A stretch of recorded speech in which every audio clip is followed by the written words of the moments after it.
GBA ಬಗ್ಗೆ ಹೇಳಬೇಕು ಅಂದರೆ, ಬೆಂಗಳೂರು ನಗರದಲ್ಲಿ ಭಾಳಷ್ಟು ಮಹನೀಯರು ಈ ಬೆಂಗಳೂರು ನಗರ ಕಟ್ಟಿದ್ದಾರೆ. ಒಬ್ಬರು ಇಬ್ಬರು ಯಾವುದೋ ಒಂದು ಪೂರ್ವ ಜನ್ಮದ ಪುಣ್ಯ ಬೆಂಗಳೂರು ಅಭಿವೃದ್ಧಿ ಸಚಿವರಾಗಿರ್ತಕ್ಕಂಥ ಇವಾಗ ಅಶೋಕಣ್ಣನ ಇದ್ದರು, ಎಲ್ಲರೂ ಭಾಳ ಜನ ಇದ್ದಾರೆ. ಆಯಾ ಕಾಲಕ್ಕೆ ಏನಾದರೂ ಅಷ್ಟು ಕೊಡುಗೆ ಕೊಟ್ಟೋಗಿದ್ದಾರೆ. ಇವತ್ತು ಉದಾಹರಣೆಗೆ ಹೇಳ್ತೀನಿ, ಅಶೋಕಣ್ಣ ಜಯನಗರಕ್ಕೆ ಹೋಗಲಿ, ಎಲ್ಲನ್ನ ಓಡಾಡಲಿ, ಈ BMTC ಬಸ್ ಸ್ಟ್ಯಾಂಡ್ ಅಶೋಕಣ್ಣ ಮಾಡಿದ್ದಂತಾರೆ. ಹೌದಲ್ಲ? ಸುಳ್ಳನಿದೆ.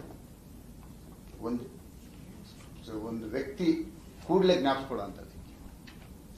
2.5 ವರ್ಷದಲ್ಲಿ DK ಶಿವಕುಮಾರ್ ಅವರು ಒಂದೇ ಒಂದು, ನಾನು ಬೆಂಗಳೂರು ಉಸ್ತುವಾರಿ ಸಚಿವನಾದ ಮೇಲೆ ನಾನು ಮಾಡತಕ್ಕಂಥ ಒಂದು ಕಾರ್ಯಕ್ರಮ, ನನ್ನ ನೇತೃತ್ವದಲ್ಲಿ ಇದು ಗುದ್ಲಿ ಪೂಜೆ ಮಾಡಿದಂಥ ಕಾರ್ಯಕ್ರಮ, ನನ್ನ ನೇತೃತ್ವದಲ್ಲಿ ಅಂದಾಜು ಪಟ್ಟಿ ತಯಾರಿಸಿದೆ ಅಂತ ಹೇಳೋದು ಒಂದು ಯಾವುದನ್ನ ನನಗೆ ತೋರಿಸಿ. ನೀವು ಇಲ್ಲೇ ಇದ್ದೀರಿ ಪತ್ರಕರ್ತ, ಒಂದು ಕೊಡಿ.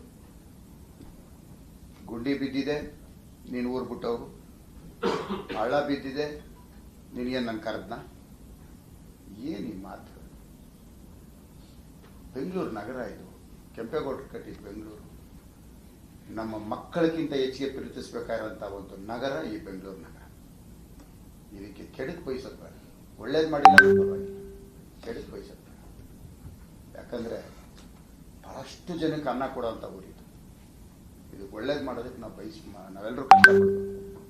ಇರಲಿ, ಅವರು ಬೆಂಗಳೂರು ಉಸ್ತುವಾರಿ ಸಚಿವರಾಗಿದ್ದಾಗ ಬಹಳ ನಿರೀಕ್ಷೆ ಇತ್ತು, ಏನೋ ಮಾಡ್ತಾರೆ.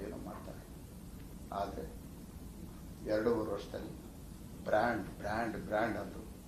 ಸದ್ಯಕ್ಕೀಗ ಪದ ಬಿಟ್ಟಿದಾರಲ್ಲ, ಅದೇ ಒಂದು ಒಳ್ಳೆಯದು. ಈ ಬ್ರ್ಯಾಂಡ್ ಬಿಟ್ಬಿಟ್ರು. ಇರಲಿ,